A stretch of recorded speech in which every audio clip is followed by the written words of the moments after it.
Good morning, everyone. It's Sunday, April 28th. It's time to go on the record. Governor Charlie Baker, his popularity riding high, but will ongoing transportation breakdowns force his hand on higher taxes? The chief executive joins us this morning.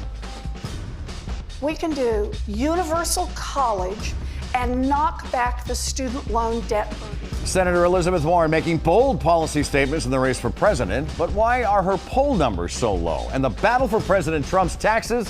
How a defiant White House is fighting back. Let's go on the record. From WCVB Channel 5, the inside word from Washington to Beacon Hill. Today's newsmakers are going on the record. Good morning, everyone, and thank you for joining us on the record on this last Sunday in April. I'm Ed Harding, along with News Center 5's political reporter Janet Wu. Our guest this morning is the governor of the Commonwealth, Charlie Baker. He is a Republican from Swampscott, now serving his second term. Before that, the governor served as Secretary of Administration and Finance under Governor Weld and Cellucci, by the way. And before that, Secretary of Health and Human Services. He is a graduate of Harvard University with an MBA from Northwestern University. Governor, it's always great to see you. Thank you for joining us on this April. Good morning. So let's get right into it. Transportation, it's really sort of number one on the minds of, I think, just about most Massachusetts residents.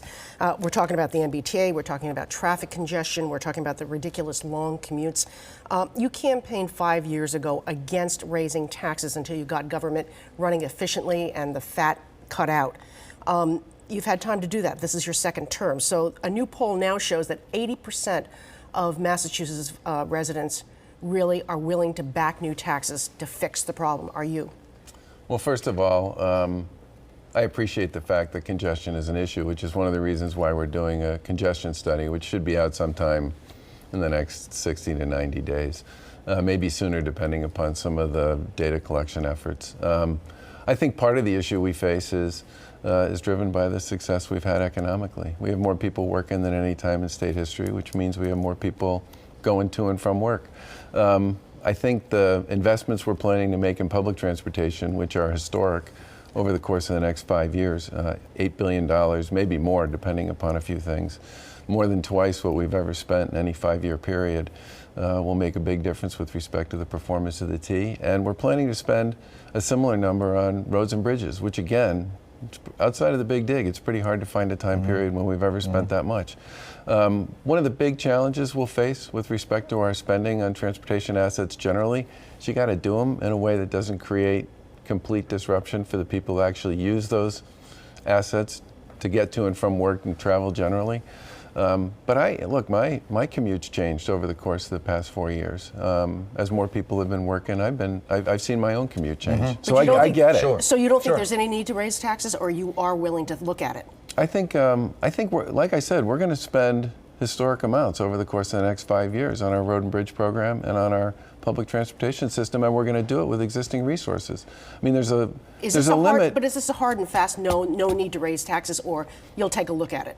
I think what I'm saying is that we have a lot of resources that we can bring to bear to deal with these issues, and many of them are going to address a lot of the stuff people have said we need to invest in, and we can do it with existing resources. I don't know why we would talk about raising taxes if we're going to be spending at a level that I believe gets us about as far as we can go without completely disrupting anybody's ability to get anywhere. You're talking about surveys, though. The survey said, what, 80% of people were willing to pay taxes. So that doesn't seem to be something that are willing to do. I don't remember that survey, or I don't remember that survey saying that. I actually remember that survey not saying specifically at all what people would pay more for. The other part that we're hearing is people might move to get away from the commute. I mean, that's like move out of the area. That's a whole different kettle of fish. Part of the issue there has to do with our housing problem. Yeah. I mean, remember, we haven't produced the same number of new starts in housing for the past 30 years that we used to produce every year, which means we don't have a lot of inventory. The inventory we have is expensive, and people have to live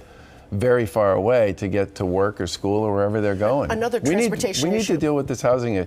Housing is part of solving the transportation issue.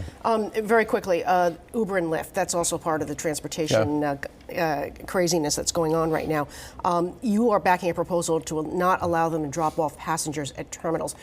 No fear that there's going to be a backlash, from the thousands of people that use that are riders and use this service. Well, I think what Massport is trying to do is deal with the fact that there are literally somewhere between 10 and 12 million transportation networking vehicles around the airport every year.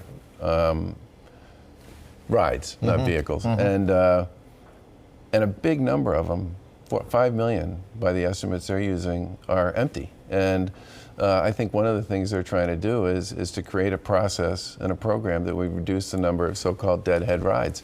Because if you talk to people in East Boston, you talk to people who travel through those tunnels, they'll tell you that the congestion there is a problem. Now, one of the things Massport's talked about, which I think would be a pretty interesting way to deal with some of the issues that the Uber and Lyft folks have, and at the same time deal with some of this congestion stuff, is they've talked about giving the transportation network people in the morning, which is really when a lot of the flights go out and a lot of the rides come in, the ability to do curbside on the arrival side instead of on the departure side.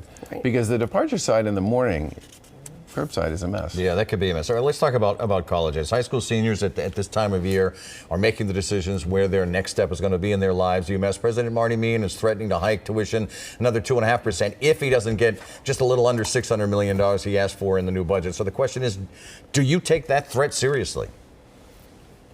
I prefer to think of it as a conversation as opposed to a threat. Do you take that conversation seriously? I mean, we filed a pretty significant increase for UMass in our budget. I think it was over 5%, which is the biggest increase they've gotten in a long time. But do you think he'll get his full amount that he says he has to have? Well, the budget debate in the House is over at this point. The budget debate in the Senate will start sometime in May. And those numbers will be fluid until the process is over. Another issue uppermost on the minds of people right now is this Varsity Blues scandal, which was being prosecuted here in Boston right now. You went to one of these alleged elite schools yourself, Harvard. So what's your reaction to all of this when you read about it? I think anybody who isn't appalled by all of this doesn't understand how big a deal paying for college is for parents. I mean, the big, as someone whose third child is actually going to graduate this year, I'm more than aware of how expensive college is, because I've listened to my kids, friends, and their families talk about this now for 12 years as we've been dealing with it as a family. And you listen to this, you hear people use resources, significant resources, to basically cheat. And I would imagine this would be something that would outrage everybody. Do you think there's a role for government to step in here, or do you think the private colleges can fix this on their own? Well, I certainly think criminal activity and fraud, and bribery, which is what we're talking about with respect to the U.S. Attorney's allegations. But outside of prosecution, do you think there's a role for government to, demand that they do certain things, set up certain guidelines, mandate, certain, release of information about what they're doing? Or do you think private colleges can manage this on their own? Unfortunately, I don't think I understand the question. Can you be a little more specific? Well, I mean, should they have certain standards for, how colleges do their acceptances, that they have to file certain guidelines, that they're not allowed to, set up certain systems for people that contribute to the colleges, for example, that type of thing? I think if you think about where the colleges are these days, the elite ones especially, the suit that's going on at Harvard with respect to whether they've been discriminating against Asian and Asian American students. This whole question about how you build a class is something that's come under increasing scrutiny, both legally as well as programmatically. I think the big challenge for colleges going forward is to make sure that they're building classes that are made up of people with lots of different points of view and a lot of different sort of life experiences, but that they are all qualified and that they meet a test with respect to determining qualifications. I don't know if you could, I'm not sure, I think that would be a hard one to create a programmatic oversight model for. You ready for the OTR pop quiz? I don't want to put any pressure on you, but how would you grade, first of all, how would you grade what Governor Weld did last week, by the way? I think he got 2 out of 4, didn't he? He only got 2 out of 4, right? Yeah, can you top your former boss? I have absolutely no idea. You have Tell me what the questions wait a are. minute now. Okay. Yeah. Okay, you ready? Sure. All right, here we go. It's time for the pop quiz, and our topic is Massachusetts governors.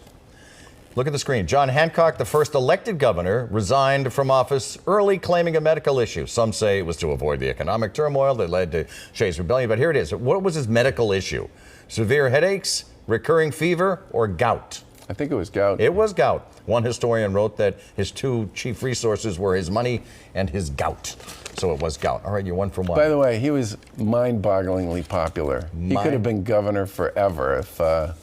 if he hadn't gotten sick. Well, someone I know people has- really like that guy. Well, Some I'm hearing the disagree same with Harry. thing. I'm just saying. All right, Elbridge Gary, or Jerry, or however you want to pronounce it, Yep. it is gerrymandering is named for him. Also served as Vice President of the United States. What president did he serve as Vice President for? We'll give you options. Was it Madison? Was it Monroe? Or was it John Quincy Adams? I think it was James Monroe. It was James Madison. Was it? Okay. James Madison. He died in office, by the way. Gary did, and was buried in the Congressional Cemetery in Is Washington. it worth pointing out to people that the reason they call it gerrymandering is because they drew a district? He drew a district that actually looked like a salamander. Salamander. Yeah, there you go. Okay. Or do you get a half a point for that, judges? We'll All take right. a break. We'll figure it out. We'll be right back. we'll let you know.